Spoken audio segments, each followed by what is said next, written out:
जी बिस्मिल्लाहिर्रहमानिर्रहीम। स्टार्ट करते हैं हम अपना topic data analysis and algorithm. और टेक्निकली ये हमारा जो है वो दूसरा लेक्चर है क्लास का। और किस तरीके से हम इसको लेकर चलेंगे, जैसे हमने लास्ट टाइम किया था, हम लोगों ने कुछ कोर्स की इन्फॉर्मेशन ली थी, ठीक है ना। इंट्रोडक्शन आपका नहीं ले पाए थे because we are in online class, but somehow course statement आपको मैंने आपकी बताई थी कि ये कोर्स जो है वो हम इस तरतीब से फॉलो अप करेंगे, ठीक है। इसको भी हम डिस्कस करेंगे। और स्टार्टिंग हम लोगों ने एक बिल्कुल बेसिक से लेकर चले थे, अपना एनालिसिस देखा था और सब कुछ देखा था। तो वो हमारी फर्स्ट क्लास जो है वो हो चुकी हुई है, बट स्टिल हम लोग जो अपना प्रोसीजर है in our second class, make sure just in our second class हम यानी कि आज की क्लास में हम सिर्फ इतना जो है वो रखेंगे कि हम प्रीवियसली जो है वो रिवीजन करेंगे, ठीक है। और चीज़ों को दोबारा कैचअप करके अपना आगे एनालिसिस का पोर्शन आगे लेकर जाएंगे, ठीक है। बट एज आई डिस्क्राइब कि ये आपका जो है वो ऑनवर्ड क्लासेस में ऐसा नहीं होगा कि फ्रॉम द लेक्चर 1 जो है वो डिस्क्रिप्शन चलेगी और फिर हम रिवीजन करेंगे। It's just for the second class, ठीक है जी। अच्छा, स्टार्ट करते हैं। पीपीटी जो है वो आप लोगों की मैंने डेवलप किए हुए हैं। इसके अंदर बहुत सारे पोर्शंस जो हैं वो मैंने आपको ऑलरेडी बता दिए हुए हैं। कुछ यहाँ पर लिखे हुए हैं जो हम किसी टाइम स्किप करेंगे फॉर द नेक्स्ट सेशन, और किसी टाइम हम उसको जस्ट रीड कर लेंगे, ठीक है। और किसी भी चीज़ में घबराने की या परेशान होने की ज़रूरत नहीं है। अगर आपको कोई कॉन्सेप्ट जो है वो समझ नहीं आ रहा तो दैट्स टोटली नॉर्मल, हम उसको जो है वो दोबारा से रिवाइज कर लेंगे या फिर आपके क्वेश्चन आंसर सेशन में जो है वो हम उसको डिटेल्स में देख लेंगे, ठीक है। अच्छा जी, एल्गोरिथम से हमने लास्ट टाइम अपनी बात शुरू की थी। और इस एल्गोरिथम पे जब हमने बात की थी तो हमने देखा था कि व्हाट, व्हाई और हु और हाउ जैसे आंसर्स जो हैं वो हमने लास्ट टाइम देखे थे, ठीक है ना। और उसके बाद हमारा जो नेक्स्ट टॉपिक था वो हमने देखा था कि कंप्यूटर प्रोग्राम क्या है। तो मैंने आपको यहाँ पर एक चीज़ बताई थी कि एल्गोरिथम का जब भी नेम आता है तो हम लोगों ने याद रखा हुआ है कि जी स्टेप बाय स्टेप अप्रोच है कोई भी कंप्यूटेशनल प्रॉब्लम को सॉल्व करने की। आगे येस ऑफ कोर्स हमारे पास नेक्स्ट में भी ये तमाम चीज़ें डिटेल में दी नहीं है, बट सम ओवरव्यू के लिए हमने कहा था कि ओके फिर कंप्यूटर प्रोग्राम जो है वो क्या चीज़ है। तो नेक्स्ट स्लाइड पर आते हैं कि कंप्यूटर प्रोग्राम के बारे में सिंपली एक बात की थी कि अच्छा भी कंप्यूटर प्रोग्राम भी सिंपली क्या है कि आपका एक इंस्टेंस है या फिर रिप्रेजेंटेशन है या फिर somehow step by step आपकी एक अप्रोच है, इंस्ट्रक्शंस हैं जो बेसिकली आप किसी भी प्रॉब्लम को कंप्यूटेशनली सॉल्व करने के लिए लिखते हैं, ठीक है। अच्छा जी, तो एल्गोरिथम भी आपका समहाउ इसी तरीके से जा रहा होता है। सो नेक्स्ट में हमारे पास जो है वो देखने में मिलता है, तो हमने जो है लास्ट टाइम डिफरेंस जो है उसका देखा था बड़े क्लियरली, ठीक है।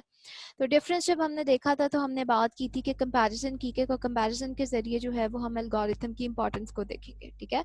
सो एल्गोरिथम के बारे में जब हमने बात की थी तो हमने सबसे पहली चीज़ जिसकी कंपैरिजन में देखी थी that was the SDLC phases. हमने कहा था कि कौन से दो इंपॉर्टेंट चीज़ें हैं, your design and your the implementation. तो यहाँ पर स्लाइड पे मैंने जितने भी पॉइंट्स है वो एल्गोरिथम के रिलेटेड लिखे हुए हैं और प्रोग्राम का मैंने यहाँ पर एम्प्टी छोड़ा हुआ है। उसकी रीज़न ये है कि हम खुद से एज्यूम करो आप लोग, क्योंकि लास्ट टाइम आप लोग ये कर चुके हो, तो क्या कंपैरिजन था, ठीक है।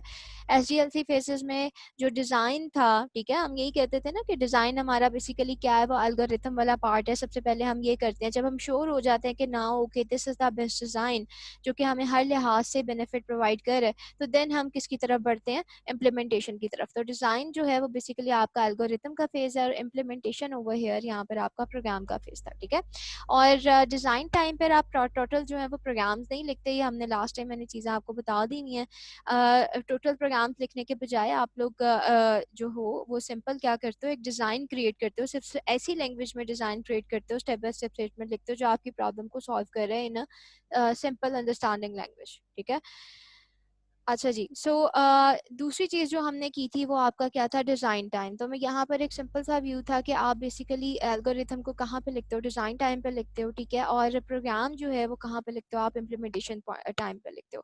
और डिज़ाइन एल्गोरिथम के लिए हमने बात की थी कि इसके लिए आपके डोमेन नॉलेज का, if you want to solve your problem, तो एक एल्गोरिथम जो बंदा डिज़ाइन कर रहा है उसको डोमेन की नॉलेज का होना बहुत ज़रूरी है, ठीक है ना। तभी जो है वो समहाउ किसी प्रॉब्लम को सॉल्व कर सकता है। किस लैंग्वेज में करेगा, यहाँ पर हमने बात की थी एनी लैंग्वेज, ठीक है ना। बस सम हाउ वो स्टेप बाय स्टेप ऐसी अप्रोच होनी चाहिए कि वो आपको भी बाद में अंडरस्टैंड करने में आसानी हो, और जो डेवलप करेगा या जो क्लाइंट होगा आपका उसको भी अंडरस्टैंड करने में आसानी हो कि ओके ठीक है, this is how your program या this is how your problem is going to solve, ठीक है जी।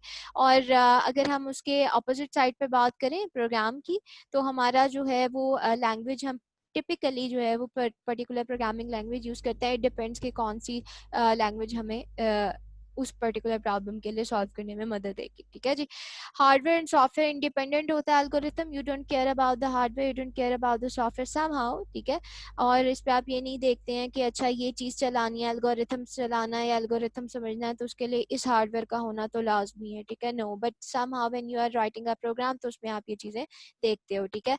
और एल्गोरिथम जो है वो आपकी एनालिसिस पर्पस के लिए बड़ा बेहतरीन है, यू कैन एनालाइज इट, और उसको आप समझ सकते हो कि ये फ्यूचर में आपको बेनिफिट देगा या नहीं देगा, ठीक है। Typically over here I have written some technical definition of the algorithm, ठीक है। दैट्स अ फाइनाइट और step by step. Why I use the word finite, क्योंकि ये कभी भी इनफाइनाइट नहीं हो सकता कि चलता जा रहा है चलता जा रहा है और उसका कोई सोल्यूशन नहीं निकला, समहाउ जिंदगी में कभी ये खत्म हो जाएगा। No, it's not like that. Well defined, why I use well defined, it's because कि आपकी एम्बिग्विटी नहीं होनी चाहिए इंस्ट्रक्शंस में, रिपीटेशन नहीं होनी चाहिए, कंफ्यूजन नहीं होनी चाहिए। It should be well defined, पता होना चाहिए कि ये लाइन लिखी है, ये इंस्ट्रक्शन लिखी है, क्यों लिखी है, इसका क्या जो पर्पस है वो हमें आगे यूज होगा, ठीक है जी। सो समहाउ ये आपको रीड कर लो, ठीक है। और फंक्शन का मैंने आपको ऑलरेडी बता दिया कि फंक्शन एक्स की हम बात करते हैं कि आउटपुट हम हमेशा फंक्शन की फॉर्म में देते हैं, ठीक है जी।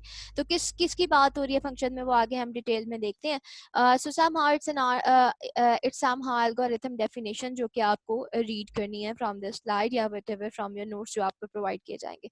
देयर आर सम एग्जांपल्स, इसको हम स्किप कर रहे हैं, बट यहाँ पर रिटन किया हुआ इस पावर पॉइंट की स्लाइड्स में, ताकि आप लोगों के लिए बाद में आसानी हो। यू कैन सी, इसको आपने याद नहीं करना है, आप जस्ट रीड इट, ओके ठीक है इसमें यूज होता है, just go through that and left it, ठीक है जी।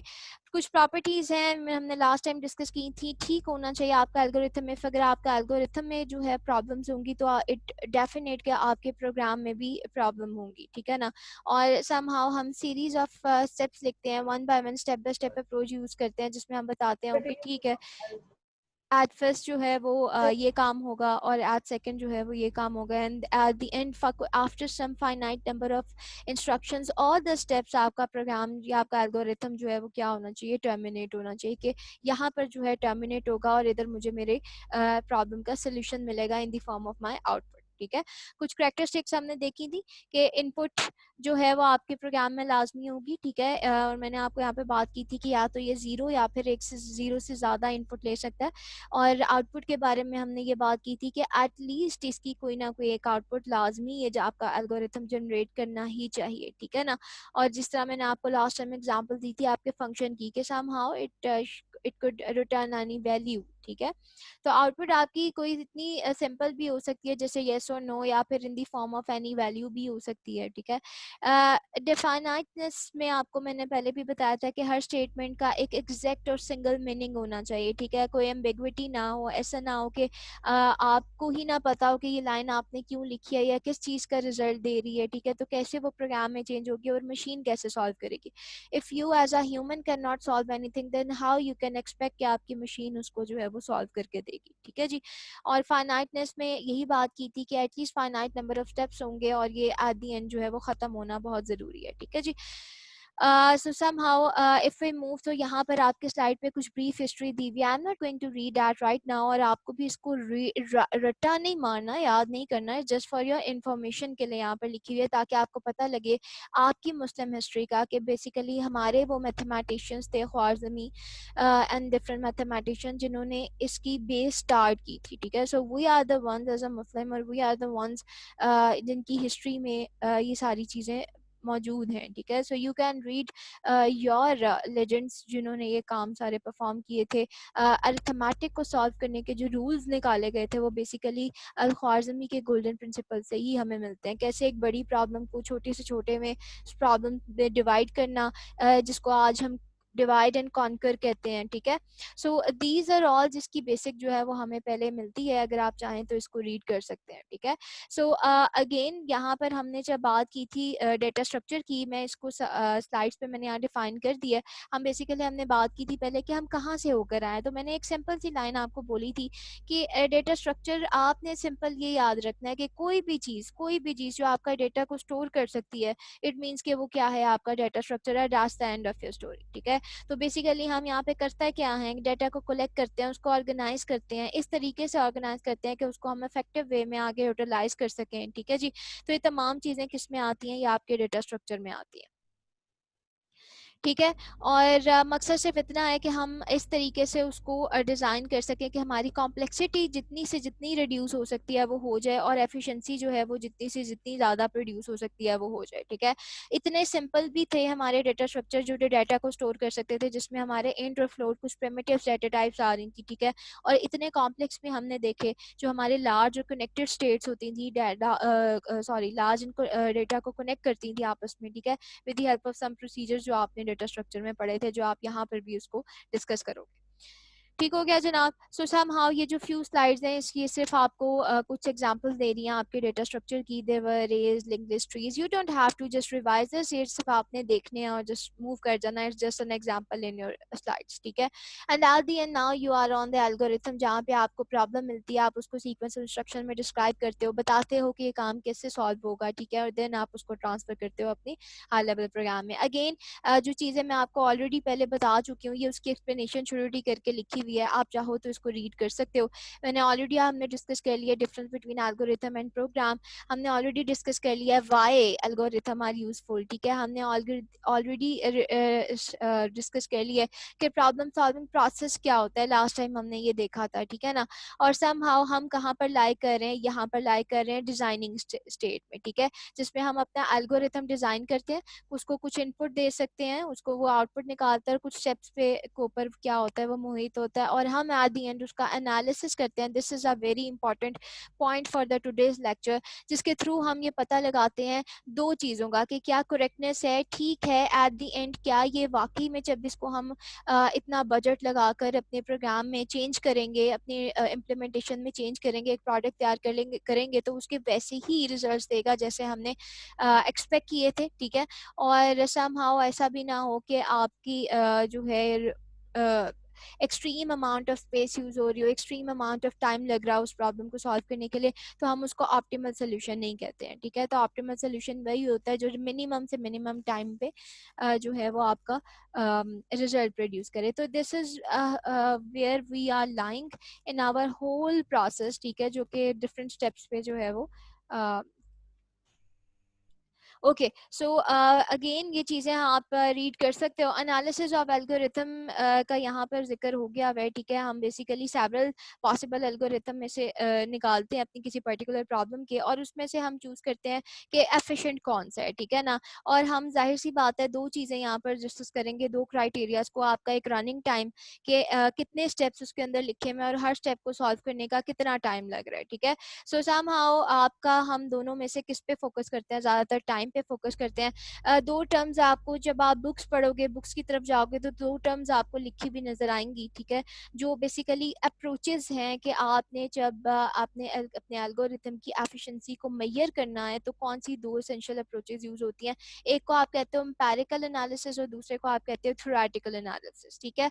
एम्पेरिकल एनालिसिस का मतलब सिर्फ इतना सा आप याद रखो अभी के लिए कि आप क्या करते हो, आपका इन्हें एल्गोरिथम बना लिया, आपने सोचा हो या इट्स फाइन, आपने उसको प्रोग्राम में चेंज किया, और देन प्रोग्राम में चेंज करने के बाद आप उसको देख रहे हो कि आपके वो कितनी टाइम बाद जो है वो रिजल्ट्स प्रोड्यूस कर रही है या कितना रनिंग टाइम ले रही है, ठीक है। उसको हमने क्या किया, एल्गोरिथम बना लिया, उसको इम्प्लीमेंट भी कर लिया ना, हमने उसको डिफरेंट एग्जांपल्स दे देकर चेकआउट किया, ओके इस एग्जांपल की बेस पे वो इतना टाइम ले रही है, इस एग्जांपल की बेस पे इतना टाइम ले रही है। यस, ये भी प्रोसीजर फॉलो होता है, but there is another procedure, another approach जो कि यूज होती है, जिसको हम कहते हैं थ्योरेटिकल एनालिसिस, जिसमें हम क्या करते हैं, बजाय इसके कि पहले उसको इम्प्लीमेंट करके उसके बाद हम एनालिसिस करें, हम सिंपली क्या करते हैं, अपने कुछ मैथमेटिकल टेक्निक्स को यूज करते हैं, और उनको यूज करते हुए हम अपने एल्गोरिथम को प्रियोरी पहले ही जो है वो क्या कर लेते हैं, उसका रनिंग टाइम एनालाइज कर लेते हैं। ठीक है, किसकी बेस पे एनालाइज करते हैं? Of course size of instance देखते हैं, इनपुट देखते हैं, देयर आर मल्टीपल फैक्टर्स जिसको देखा जाता है और उसको हम क्या करते हैं, अपने रनिंग टाइम को एनालाइज करते हैं। हम इनमें से कौन सी अप्रोच पे फॉलो कर रहे हैं? हम जाहिर सी बात है थ्योरेटिकल एनालिसिस कर रहे हैं, जिसमें हम सबसे पहले एल्गोरिथम को बजाय इसके कि प्रोग्राम करें, हम उससे पहले ही उसको दो चीज़ों के ऊपर, दो क्राइटेरियाज के ऊपर एनालिसिस कर लेंगे उसका। ठीक है जी, ये ड्रॉबैक्स दिए मैं एम्पेरिकल के, जाहिर सी बात है, और ये एडवांटेजेस दिए मैं थ्योरेटिकल के। जाहिर सी बात है, जब आप प्रोग्राम में चेंज कर दोगे तो देर आर मल्टीपल थिंग्स जो आपको देखनी है। डेटा ठीक है, डेटा डिपेंडेंसी देखोगे, hardware depend, there are multiple things जो आप देखोगे। तो राइट नाउ हम उस पर नहीं जा रहे, हम सिर्फ अपने एल्गोरिथम के स्टेप बाय स्टेप अप्रोच पे हैं। ठीक है जी, कुछ चीज़ें यहाँ पर रिमेंबर रखनी है आपने एनालिसिस पे, लेकिन मैं आपको ये स्लाइड अभी नहीं पढ़ाऊंगी। क्यों? क्योंकि जब हम अपनी एग्जाम्पल्स को सॉल्व करेंगे तो खुद ब खुद ही हम इस चीज़ को समझ सकते हैं कि कौन से पॉइंट्स हमें देखने की ज़रूरत है। ठीक है जी, कुछ थ्योरी यहाँ पर आप लोगों के लिए लिखी हुई है, इसको याद नहीं करनी, सिर्फ आपने रीड करनी है। क्या बताया गया इसके अंदर? सिर्फ एक छोटी सी चीज़ बताई गई है कि दो रिसोर्स यूजेस हैं जो आप यानी कि ओवरऑल दो में डिवाइड करते हो।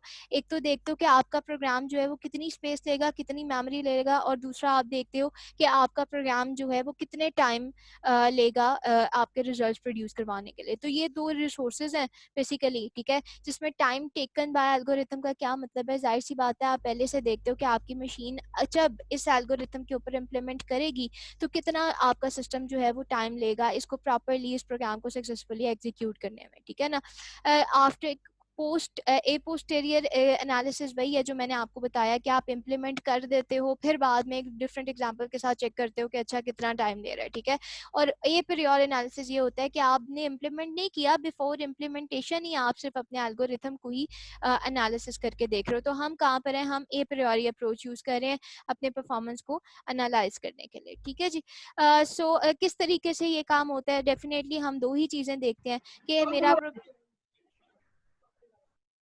मेरा प्रोग्राम जो है वो कितना how long the algorithm takes. ठीक है, हम साइज के ऊपर देखते हैं कि मेरी इनपुट कितने साइज की आ रही है और उसके हिसाब से हम जज आउट करेंगे। We are going to come back on this slide. ठीक है, ताकि मैं आपको दो चीज़ों का बता सकूं। अच्छा, इन दो चीज़ों में मैंने आपको यही चीज़ लास्ट टाइम भी बताई थी कि क्राइटेरिया क्या है जिसमें हमने अपने एल्गो को लेना है। एक तो हमारा टाइम है। ठीक है, जो मैं बार बार रिपीट कर रही हूँ, चाहे आपका प्रोग्राम हो चाहे आपका एल्गोरिथम हो, it should be time efficient. ठीक है ना, हम टाइम देखेंगे कितना टाइम ले रहा है। और मैंने आपको ये चीज़ याद करवाई थी लास्ट टाइम कि वो टाइम जो हम लेंगे वो किस फॉर्म में लेंगे? In the form of function में लेंगे। ठीक है, तो उसको हम क्या कहते हैं? टाइम फंक्शन का नाम देते हैं। ठीक है, और दूसरी चीज़ जो हमने लेनी थी वो हमारी स्पेस थी। ठीक है, और हमने कहा था कि जब हमारा एल्गो प्रोग्राम में कन्वर्ट होगा और किसी मशीन पर जाकर रन होगा तो वी नीड टू नो कि how much memory space it will consume. ठीक है, तो इसके बेतहाशा मजीद फैक्टर्स भी मैंने आपको लास्ट टाइम डिस्कस किए थे, but we are not going into that thing. हम सिर्फ इन्हीं दो चीज़ों पर जो है वो मूव कर रहे थे। ठीक है, और लास्ट टाइम की रिवीजन में अगर हम देखें तो हमने एक एल्गोरिथम किया था, दैट वाज द छोटा सा माइनर सा मैंने एल्गोरिथम यहाँ पर लिखा था, स्वैप के फंक्शन का था। और इसको हमने किस लिए? सिर्फ एक जर्नल नॉलेज के लिए लिखा था कि हम अपने एनालिसिस करेंगे कैसे। ठीक है ना, तो दो चीज़ें यहाँ पर मैंने आपको बताई थी, एक आपका टाइम फंक्शन था और एक आपका स्पेस फंक्शन था। ठीक है, कितना टाइम ये लेगा? तो मैंने आपको याद करवाया था कि आपने ये चीज़ याद रखनी है कि एवरी सिंपल स्टेटमेंट जो है आपके एल्गो के अंदर, उसको कितना टाइम चाहिए? 1 यूनिट ऑफ टाइम चाहिए। ठीक है जी, तो अगर फॉर एग्जांपल सिंपल स्टेटमेंट से मेरी क्या मुराद थी? अगर कोई चीज़ फंक्शन में लिखी हुई है या कोई अरे है या कोई इस तरीके, these are not the simple statements. ठीक है, सिंपल स्टेटमेंट्स या तो आपकी कोई प्लस माइनस या फिर ये असाइनमेंट वाली स्टेटमेंट्स जो है वो आ जाएंगी। ठीक है, so every simple statement is going to take 1 unit of time. तो इस हिसाब से हमने इसको क्या दिया था? 1 यूनिट ऑफ टाइम, और इसको कितना दिया था? 1 यूनिट ऑफ टाइम, और इसको कितना दिया था? 1 unit of time. Make sure मैंने जो चीज़ पहले करवा दी है उसको मैं थोड़ा सा क्विकली रिपीट कर रही हूँ, लेकिन जैसे ही हम न्यू कंटेंट पे आएंगे तो हम अपनी पुरानी स्पीड पे वापस आ जाएंगे। ठीक है, but still if there is something जो आपको जो है यहाँ पर मिस हो गई है, समझ नहीं आई, तो परेशान होने की कोई ज़रूरत नहीं है, क्योंकि ये आपकी रिकॉर्डिंग आपको मिलेगी, आप दोबारा भी इसको रिपीट कर सकते हो। और सेकेंडली, आप अपने क्वेश्चन आंसर सेशन में जितने चाहे क्वेश्चन पूछ सकते हो, जितनी चाहे रिपीटेशन करवा सकते हो। ठीक है, सो समहाउ हमने यहाँ पर देखा था कि कितने टाइम फंक्शन हमारा यहाँ पे कैसे किस तरीके से हमने निकाला था। हमने काउंट किया था कि ये ओके ये कितने यूनिट्स ले रहा है? ओके ये 3 यूनिट्स ले रहा है, तो हमने कहा था कि somehow it is going to take the 3 units. ठीक है, मैंने आपको सिंपल स्टेटमेंट का भी बताया था over here, but right now हम जाहिर सी बात है उसकी तो बात नहीं कर रहे। तो some how we can say कि चलें भी ये फंक्शन मुझे कांस्टेंट वैल्यू जो है वो यहाँ पर मिल रही है, क्यों? क्योंकि मेरे पास सिंपल स्टेटमेंट्स है। तो यहाँ पर हमने एफ ऑफ एन की वैल्यू क्या लिख दी थी, इज इक्वल टू 3 लिख दी थी, ठीक है। बट सम हाउ ये कांस्टेंट थी, तो मैंने आपको कांस्टेंट से याद करवाया था कि एनीथिंग दैट इज कांस्टेंट उसका आपने क्या लिखना है, ऑर्डर ऑफ 1 लिखना है। यानी कि आप बताओगे कि अच्छा कितना ऑर्डर है। देखो यहाँ पर ये कोई पॉलिनोमियल स्टेटमेंट थोड़ी है, सिर्फ एक सिंपल आपको कांस्टेंट वैल्यू मिली है, यानी कि 3 मिला है, it could be 3000, it could be 5000, it could be anything, ठीक है। तो anything like this kind of number आप उसको क्या बोल सकते हो, ऑर्डर ऑफ 1 है, ठीक है। मीन्स कि वो कांस्टेंट वैल्यू है। आप जब किसी को कहोगे ना कि ऑर्डर ऑफ 1 आया, तो इसका मतलब कि वो कांस्टेंट वैल्यू आई है। 1 रिप्रेजेंट योर कांस्टेंट, और ऑलवेज आप उसको किस तरीके से लिखते हो, इस फॉर्म में लिखते हो, ऑर्डर ऑफ 1 की फॉर्म में, ठीक है जी। तो ये आपका क्या शो करवा रहा है, it's your somehow time function, कि ये इतना टाइम लेगा, कांस्टेंट है, बहुत जल्दी जो है ये एग्जीक्यूट हो सकता है। अच्छा, स्पेस एनालिसिस बहुत ज़्यादा नहीं लिया जाता, लेकिन पहली 2-3 में मैंने आपको स्पेसेस निकाल कर दिखाई थी, ठीक है।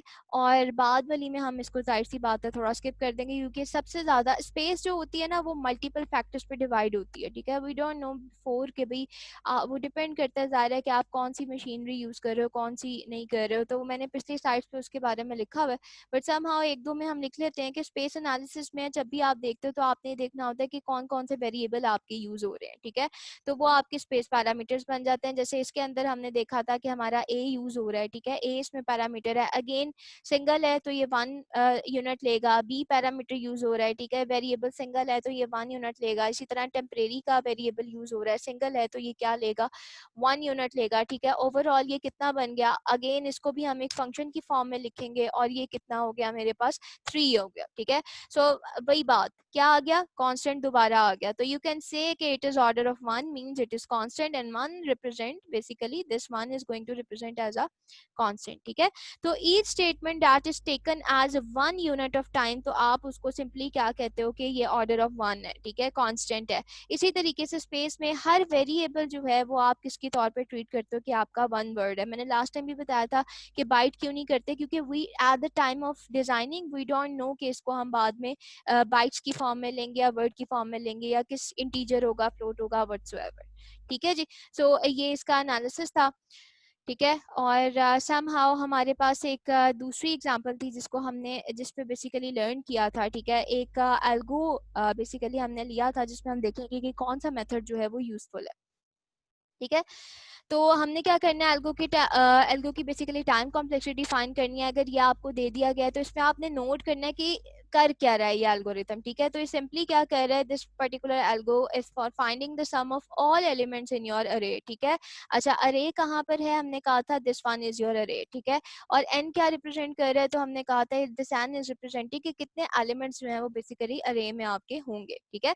So how you know the time taken by the algorithm, ठीक है। तो basically time taken by the algorithm can be done by assigning 1 unit of time to each statement। यही बात हमने की थी, हर स्टेटमेंट को आप 1 यूनिट ऑफ टाइम दे दो। लेकिन अगर आप इसमें देखो तो मैंने आपको बताया था कि your a is representing array, and that suppose if your n is equal to 5, n क्या है आपका 5 है, तो इसका मतलब this is going to have the 5 elements, ठीक है।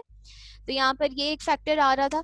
और अगर कोई statement some number of time जो है वो क्या करिए, रिपीट करिए, तो frequency of execution of that statement हम क्या करते हैं, कैलकुलेट करते हैं। Like this statement over here, ये क्या करेगी, क्योंकि ये लूप के अंदर है तो ये क्या करेगी, सम टाइम रिपीट करेगी। तो हम देखेंगे कितनी टाइम रिपीट करेगी, मतलब फ्रीक्वेंसी ऑफ एग्जीक्यूशन इसकी क्या है, ठीक है। तो हम वो कैलकुलेट करेंगे। सिमिलरली ये आप स्टेटमेंट देखो, ये सिंपल स्टेटमेंट है, it is not going to repeat multiple times, ठीक है। तो ये सिंपल स्टेटमेंट्स है। तो ये आपकी क्या करिए, नंबर ऑफ टाइम रिपीट हो रही है, तो हम सबसे पहले इसकी फ्रीक्वेंसी को मेजर करते हैं, और फिर हम देखेंगे कि टाइम टेकन बाय एल्गोरिथम क्या है, इसके थ्रू हमें पता लग जाएगा। सो अगर हम इसकी बात करें तो this is only going to take the 1 unit, क्योंकि ये सिंपल स्टेटमेंट है। इसकी बात करें तो मैंने लास्ट टाइम आपको बताया था कि इन स्टार्टिंग आपको ये एनालिसिस करने की जरूरत है कि ये कितनी दफा चल रहा है, ये 1 टाइम चल रहा है, ठीक है। क्योंकि 1 टाइम हमारी क्या होगी, एक दफा एग्जीक्यूट करेगा कि ओके ठीक है, आई की वैल्यू क्या है, 0 है, ठीक है। एंड नाउ ये कितनी टाइम्स चल रहा है, ये n टाइम्स रिपीट करेगा, क्योंकि every time when it is going to end the loop, ये वापस ऊपर आएगा और देखेगा कि ओके ठीक है, now we need to increment the value of i, और फिर उसके बाद क्या होगा, कंडीशन चेक होगी, ठीक है। बट दिस कंडीशन ये कितनी दफा चेक होगी, मैंने लास्ट टाइम आपको समझाया था, that is going to check your n+1 times. ठीक है, किस तरीके से ये हमने काम किया था उसके बारे में मैं आपको बता देती हूँ। ठीक है, फॉर एग्जाम्पल हमने देखा था कि आई की वैल्यू इन स्टार्टिंग में क्या है, आई की वैल्यू आपकी 0 है। ठीक है, अच्छा अब क्या ये बढ़ेगी, ये वैल्यू बिल्कुल बढ़ेगी हमारी। किस हिसाब से बढ़ेगी कि एवरी टाइम जब आई की वैल्यू आपको क्या मिल रही है, 0 मिल रही है, तो आप वो क्या है, 0 क्या है, लेस देन n है। ठीक है, यस है। देन आई की वैल्यू 1 हुई, 1 स्टिल क्या है, लेस देन n है, यस है। फिर आई की वैल्यू इस इंक्रीमेंट पे आएगी, दोबारा चेक होगी, 2 हुई, 2 is still less than n। ठीक है, and then 3 is still less than n। Then आपकी क्या होगी, 4 is still less than n। ठीक है, देन आपकी क्या होगी 5, बट 5 जो है वो क्या, 5 is not less than n। ठीक है, it's not less than n, basically I should do that, is not less than n, तो ये आपका एग्जीक्यूट होगा ही नहीं समहाउ। ठीक है, तो हमारी ये कितनी दफा चली, 4 टाइम्स चली, तो वो अगर समहाउ सॉरी 5 टाइम्स चली, 0 1 2 3 4 5। ठीक है, तो यहाँ हमने देखा था कि इनिशियली आई वाज ऑलरेडी, मुझे पता है कि हाउ मेनी टाइम 0 से स्टार्ट हो रहा है, कितने टाइम चेंज हो रहा है, 5 टाइम चेंज हो रहा है, लेकिन इसकी कंडीशन कितने टाइम चेक हो रही है, 6 टाइम्स कंडीशन चेक हो रही है। ठीक है, तो 4 टाइम जो है वो आपका क्या जाएगा, ट्रू पे जाएगा, और 5th टाइम जो है ये आपका आके फॉल्स हो जाएगा। That's why we are going to say कि ये n+1 है। ठीक है, तो इसलिए हम जब इसको क्लियरली डिफाइन करते हैं तो हम कहते हैं कि ओके ठीक है, समहाउ ये क्या है आपका, ये वाली लाइन कितने यूनिट ले रही है, आपके 1 यूनिट ले रही है, ये क्या है आपकी बेसिकली n+1 है। आगे जाके मैं आपको बताऊंगी कि in fact we don't need to even consider this thing, हम हमेशा शॉर्ट वन को क्या कर देते हैं, इग्नोर कर देते हैं। ठीक है, बट हाउ मेनी टाइम्स ये चेक का कितनी दफा हो रहा है आपका, n+1 टाइम हो रहा है, तो इन स्टार्टिंग हम लिख देते हैं that is your n+1 time. ठीक है, and how many time this statement is going to run n times, you know, जितना भी आपकी नंबर होगा, जितने टाइम्स भी वो रिपीट करेगा, आपका लूप चलेगा, उतनी उतनी बार इस पर्टिकुलर स्टेटमेंट ने भी चलना है। तो every time you need to remember, जो भी चीज आपको लूप के अंदर मिल रही है वो स्टेटमेंट आप क्या कंसीडर करोगे, n टाइम्स कंसीडर करोगे। ठीक है, अब ये रिटर्न लूप के अंदर तो नहीं है, ये तो बाहर है, तो ये भी कितनी दफा चलेगी, 1 टाइम चलेगी, तो we are going to assign this simple statement as a 1 unit of time. तो जब हमने इसको प्लस किया था तो हमें हमारा फंक्शन क्या मिला था, एफ ऑफ एन क्या मिला था हमें, 2n+3। How it's 2n+3, 2n की वैल्यू है और 1+1+1 इज इक्वल टू 3। ठीक है, तो ये क्या थी, ये मेरे पास पॉलिनोमियल फिगर आ गई थी। हमने क्या, मैंने आपको बताया था कि whenever you are going to encounter with a polynomial, just see कि उसकी डिग्री क्या है, ओवर हियर ये क्या डिग्री क्या है इसकी। ठीक है, तो इस पॉलिनोमियल की डिग्री क्या है, ये डिग्री 1 का है। ठीक है, तो इसका मतलब 1 तो हम कंसीडर नहीं करेंगे, सही। तो अच्छा नॉर्मल उसमें हम क्या कहते हैं, जितनी लोअर ऑर्डर टर्म्स है, जैसे 3 है या इसके बाद 1 आ जाता है, कुछ भी आ जाता, ये लोअर ऑर्डर टर्म्स को हम कैंसिल कर देते हैं। ठीक है, तो पीछे क्या बचा है, पीछे आपके पास 2n बचा है। ठीक है, विद द डिग्री ऑफ 1, यहाँ पर लिखते नहीं है 1 को, लेकिन बेसिकली डिग्री ऑफ 1 है। ठीक है, तो हम नॉर्मली कॉफिशिएंट को भी इग्नोर कर देते हैं, क्योंकि इतने 2 या 1 के फैक्टर से कोई फर्क नहीं पड़ता है। ठीक है, तो हम सिंपली क्या लेते हैं, अपनी n की डिग्री लेते हैं, तो हम कहते हैं कि n की वैल्यू लेते हैं, तो हम कहते हैं कि अच्छा इसकी डिग्री क्या है, 1 है, तो इसका मतलब कि ये ऑर्डर ऑफ n का है। ठीक है, तो how you can write the order of n thing, it's like this, ये क्या है, ऑर्डर ऑफ n हो गया इसका। ठीक है, सेम एज मैंने आपको स्पेस कॉम्प्लेक्सिटी भी निकाल के दिखाई थी। ठीक है, but right now we are going to a little bit ignore that कि हम उसको किस तरीके से कैलकुलेट करेंगे। You can watch the previous video as well. ठीक है, अच्छा जी, सो इतनी चीज हमने जो है वो समझने की जरूरत थी। अगर आपको ये चीजें समझ आ गई हैं तो इट मींस कि यू आर एबल कि अब आप जो है मजीद कॉम्प्लेक्सिटी की तरफ बढ़ो। ठीक है, तो परेशान नहीं होना बिल्कुल भी। अगर हम इस पर्टिकुलर टॉपिक को हम क्या कहते हैं, अगर आप टेक्निकल इसका नेम देखो तो उसको हम कहते हैं frequency count method. So we are just counting कि कौन सी स्टेटमेंट कितनी दफा रिपीट हो रही है, हम उसकी फ्रीक्वेंसी काउंट कर रहे हैं। कैसे काउंट कर रहे हैं हम बस वो सीख रहे हैं राइट नाउ। ठीक है, let's suppose I have an algorithm जिसका क्या नाम है, ऐड का है। अगर आप देखो तो वो क्या ले रहा है इस time, A B and N का फैक्टर ले रहा है। नॉर्मली कैपिटल जो होते हैं वो आपके अरे की फॉर्म में ही यूज हो रहे होते हैं। So this is your 2 arrays. ठीक है, 2D अरे मींस कि आपका मैट्रिक्स प्रोड्यूस होगा, ऐसा मैट्रिक्स जो समहाउ किसको कैलकुलेट कर रहा है, एक एक इनमें से कैलकुलेट कर रहा है नंबर ऑफ रोज को, और दूसरा बी में भी कैलकुलेट कर रहा है नंबर ऑफ कॉलम्स को। ठीक है ना, तो it might be okay, I just add 1 extra, it इसको हम ऐसे कर लेते हैं। तो चलो, it might be like 3 into 3। ठीक है, तो ये 3/3 का जो है वो मेरे पास मैट्रिक्स आएगा n into n, यानी कि I can handle the matrix over here. ठीक है जी। अच्छा, जिसमें से अब you are well aware of this thing कि हमारे पास जब भी ये 2x2 की आ जाती है या 3x3 की आ जाती है, यानी कि 2D आ जाती है रे, ठीक है, 1D स्ट्रिप नहीं आती, रोज एंड कॉलम की फॉर्म में आ जाता है, मैट्रिक्स आ जाता है कोई, तो वो हमेशा जो है वो नेस्टेड फॉर से हैंडल हो रहा होता है, ठीक है। तो इट्स क्वाइट नॉर्मल टू जज दिस एल्गोरिथम कि ये एक फंक्शन है, ठीक है, उसके अंदर मैंने 2 लूप्स लगाए हैं, definitely one loop is going to handle the one dimension or like this, and the other loop is going to handle the second dimension like this, ठीक है। एंड इन बिटवीन हम क्या करते हैं, हर एक कॉलम, यानी कि हर एक कॉलम किससे रिप्रेजेंट कर रहा होता है, आई कॉमा जे से रिप्रेजेंट कर रहा होता है, ठीक है ना। तो डेफिनेटली अगर हमने ये एक ऐसा मेथड बनाया जो इसकी तमाम वैल्यूज को आपस में क्या करेगा, प्लस करेगा, तो इट्स वेरी ऑब्वियस ना कि हम क्या करेंगे कि पहली को क्या किससे प्लस करेंगे, दूसरी से, और एट द एंड हमारा जो है वो सी के अंदर स्टोर हो जाएगा। राइट नाउ मैं आपको यहाँ पे कोडिंग नहीं सिखा रही हूँ, तो कि अगर आपको कोई कोड में इशू होता है तो फिर उसके लिए हम सेपरेट सेशन कर लेंगे जिसमें आपकी सिर्फ कोडिंग स्किल्स को हम इम्प्रूव करें कि किस कोड को, फॉर लूप को पढ़ना कैसे है या फिर ये कैसे करना है, ठीक है। So ultimately this is expected कि आपको एटलीस्ट कोड रीड करना आता होगा, सही। So somehow this particular algorithm is written for adding या फिर sum of two matrices, ठीक है। Over here I am dealing with my one matrix and over here I am dealing with my second matrix, ठीक है। Okay, so अब हम देखें क्या इसके अंदर, कैसे देखें। देखो इसके अंदर जो भी है, for example if I am going to see my first line over here, मेरे फंक्शन की पहली लाइन क्या है, मुझे पहली ही दफा क्या मिल गया, मेरे फॉर लूप मिल गया। तो हम ये कहते हैं ना कि लूप के अंदर जो भी है वो क्या होगा, n टाइम्स क्या करेगा, रन करेगा एनीथिंग जो भी इसके अंदर आ रहा है। तो अगर हम अपने प्रीवियस कॉन्सेप्ट देखें तो अगर हम इसी को ही कह दें तो इसको हमने, याद है आपको क्या कहा था कि ये चलेगा कितनी बार, n टाइम्स चलेगा, ठीक है। अच्छा, लेकिन एक चेक की कंडीशन भी आ जाएगी तो ये n+1 हो जाएगा। So it can be like n+1, ये चीज, ठीक है। अच्छा, इस बॉडी के अंदर जो कुछ भी है वो कितनी दफा चलेगा, n टाइम्स चलेगा। तो अभी हम ये नहीं देख रहे कि अंदर एक और फॉर लूप है, बट अभी हम जितनी स्टेटमेंट्स है उसको हम चुप करके क्या कर रहे हैं, सिंपल n कंसीडर कर रहे हैं। ये भी कितनी दफा चलेगा, आपका n टाइम्स चलेगा, ठीक है। ये भी, ये उसके बाद ये लाइन आ गई है, ये भी कितनी दफा चलेगा, आपकी n टाइम्स चलेगी। इसके बाद और कोई लाइन नहीं है इस पर्टिकुलर फॉर लूप के अंदर, अगर होती तो हम उसको भी क्या कह देते, ये n टाइम्स चलेगा। तो एक लूप का आपने क्या कर लिया, कैलकुलेट कर लिया। नाउ जब आप अंदर आए तो आपने देखा कि oh I have the second loop as well, ठीक है। तो आपने देखा नाउ ये किस तरीके से रन कर रहा है। तो उसके लिए अगेन वही स्ट्रैटेजी